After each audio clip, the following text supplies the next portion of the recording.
Hey everyone, welcome to another video, another instructional, educational. I don't know what to call it, but how I like to refer it to is just me sitting down with you guys and sharing what I've known, or at least what I've learned over the past year or so of podcasting. And today's little tidbit here revolves around the idea of voice and intonation. And that sounds weird. Like I'm not a voice coach, right? I'm not someone who's practiced singing or practiced speech and all. But I'm sure maybe you can pick it up. But I've also developed skills, perhaps not like from reading a textbook, but from just doing, right? From just practicing, right? Over, I think we've published 109 episodes. So I definitely have a lot of practice in regards to podcasting voice, right? And I wanted to share with you this as well as like why you should even care, right? Why care about developing a voice or intonation? And honestly, the answer is important. So, quick overview. I want to start off with obviously talking to you guys about the importance of voice. Right, there are a lot of benefits to voice you may not understand, or not like not understand, but like not realize. Right, we kind of treat our voice as like a natural part of our body, as if it's like our skin or hair or eye color.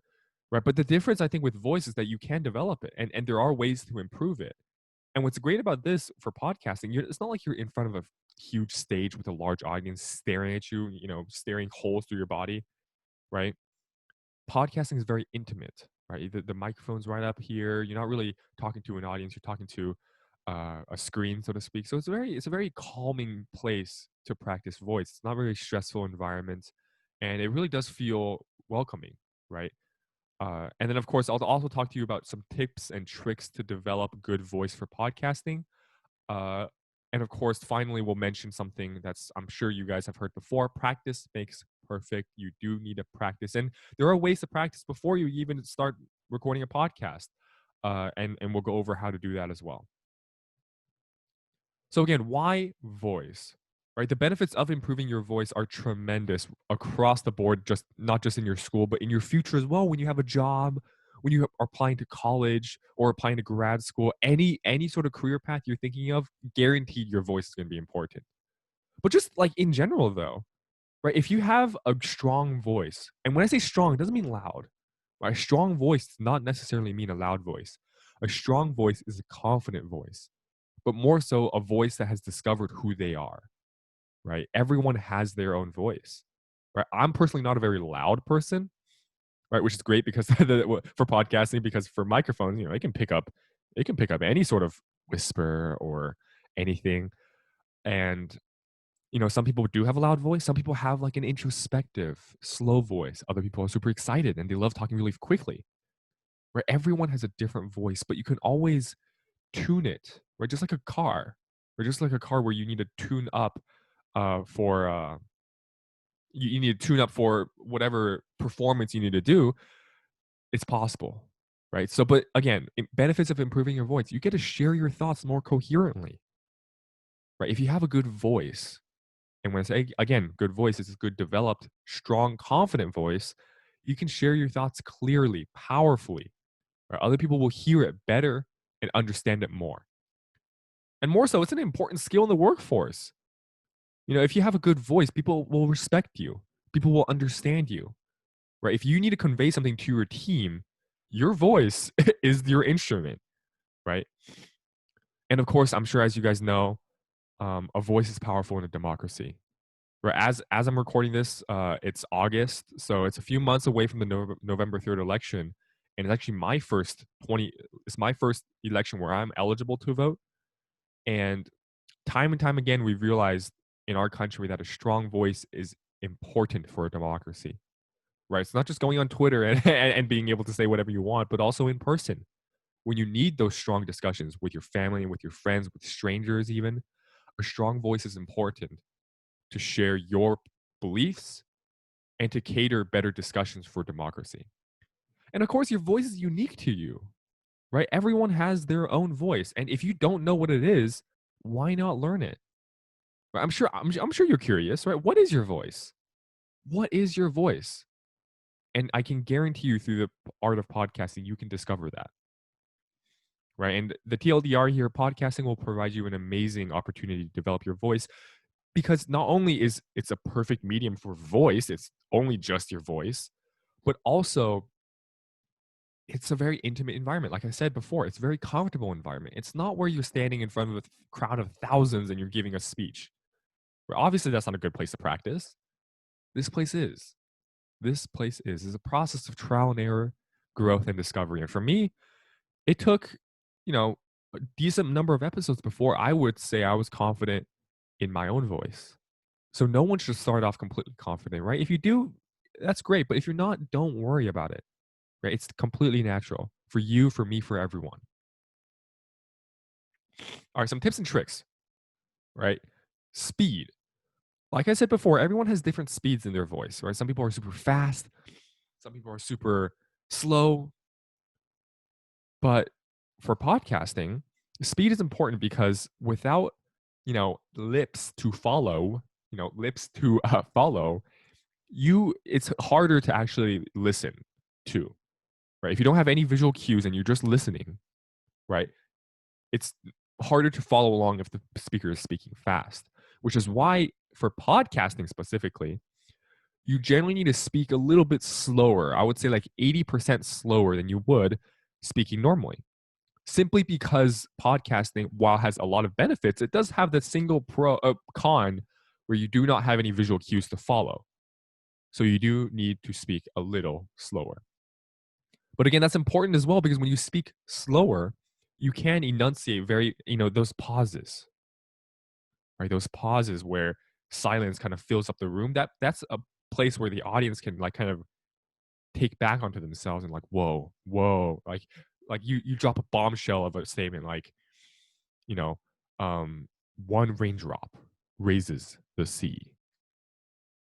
Like a little silence there to let the point settle. There we go. That's the best way to put it. And enunciation as well. Audio only you need since you don't have lips to follow. You need to emphasize sounds, right? You can't.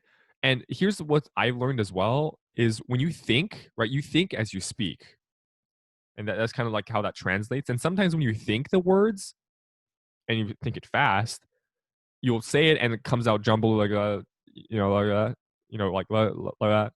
Right? You speak quickly, but in your brain it sounds clear, but not to everyone listening, right? So you do need to enunciate, and speed helps with that, right? If you speak fast, you're going to trip over yourself. So slowing it down can help enunciation as well, but you need to keep both of those like actively in mind at least for the first few episodes that you kind of get used to your voice. And of course, energy. Energy is extremely important, right? You have to bring passion into your voice and you will naturally attract the ears of your audience. I'm sure you all know what a monotone person sounds like, right? And I can guarantee you no one wants to listen to that, right? So I guess another tip here is to kind of exaggerate, right? I'm obviously exaggerating here as well, but you need to exaggerate your ups and your downs, right? Your emphasis and your de-emphasis.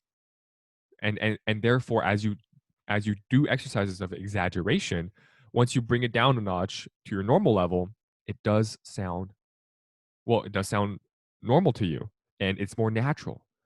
For me as well, I've learned to really like exaggerate my emotion when I speak because it's just more interesting to listen to. So again, common mistakes here is speaking too quickly, especially when excited. Right? I would say if you're just starting out, the number one thing to worry about, well, not worry about, but to keep notice is your speed, right?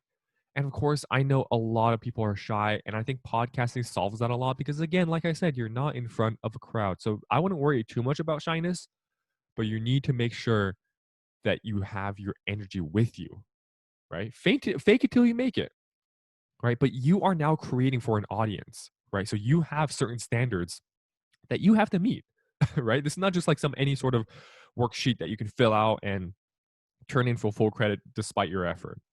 Right now this is open ended, right? Whatever you create, or at least once your teacher tells you that this podcast will be published, or your podcast will be published, you are now offering your service. You're offering interesting ideas, offering interesting content to people all around the world, essentially. So that's why you need to bring it to yourself to create a good voice, a listenable voice, and an interesting voice. So practice, like I said, makes perfect. So we're gonna try uh practicing, right? And I want you, as I show you the next slide, to try reading with your podcasting voice. And again, you can experiment, right? You can experiment. You can go crazy. Go exaggerate all the way. And remember, everyone's voice is different. So as you explore, you will eventually kind of settle in onto one style, right? But the tips and tricks are meant to like feature it, right? It's meant to accent it, meant to bring it forward. And the easiest way to practice again is to search up. So you can Google this voiceover scripts, right? Things they use for commercials, etc., and practice it a couple of times. I went through and found one, right? And at the bottom there's a link that has voices.com. It's a great website that has a bunch of scripts that you can practice with, right? So you can use this to practice. So I'm going to run it through with my voice. I encourage you to do so as well. Maybe try some other scripts. This one's about Galileo, but I'll try it for you guys. Like many other philosophers who have greatly extended our knowledge of nature, Galileo had a remarkable aptitude for the invention of instruments designed for philosophical research. To facilitate his practice work or practical work, we find in 1599 he had engaged a skilled workman who was living in his, or who was to live in his house and be constantly at hand to try the devices which were forever springing from Galileo's fertile brain. Among the earliest of his inventions appears to be the thermometer, which he constructed in 1602. No doubt, this apparatus in its primitive form differed in some respects from the contrivance we call by the same name. Galileo at first employed water as the agent. Its expansion was the basis of the measure of temperature. So again, I messed up a couple times there, but again, this is great practice, right? And as you actually get to recording on your own, this will serve as a good foundation.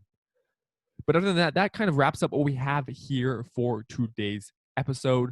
Again, we went over voice and intonation. Remember how important it is to develop your own voice. It's like a fingerprint, right? Why not discover it for yourself?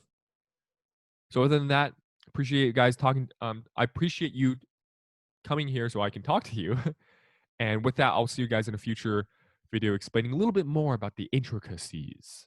Intricacies. I don't know how that sounds, but of podcasting. So see you guys later.